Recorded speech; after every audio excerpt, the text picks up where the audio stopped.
Des larmes de joie et un immense soulagement. Kerem Shem vient d'apprendre que sa fille Mia, otage du Hamas depuis 54 jours, vient d'être libérée. La jeune femme est arrivée en Israël à bord d'un véhicule de la Croix-Rouge.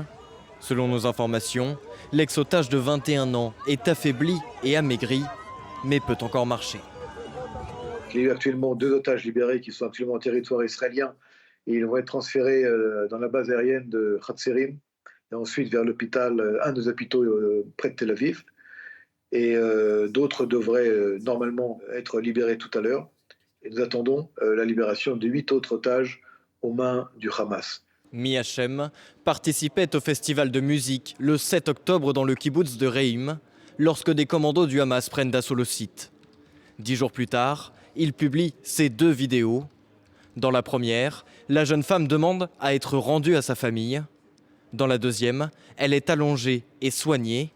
Lors de l'attaque, Mia Shem aurait reçu une balle en haut du bras droit. On sait qu'elle est désormais en territoire israélien et donc maintenant elle va être prise en charge par les médecins israéliens dans les hôpitaux qui vont lui faire une série d'examens médicaux pour lui permettre de retourner parmi les vivants.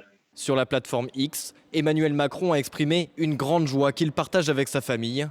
Les négociations pour libérer les autres otages se poursuivent.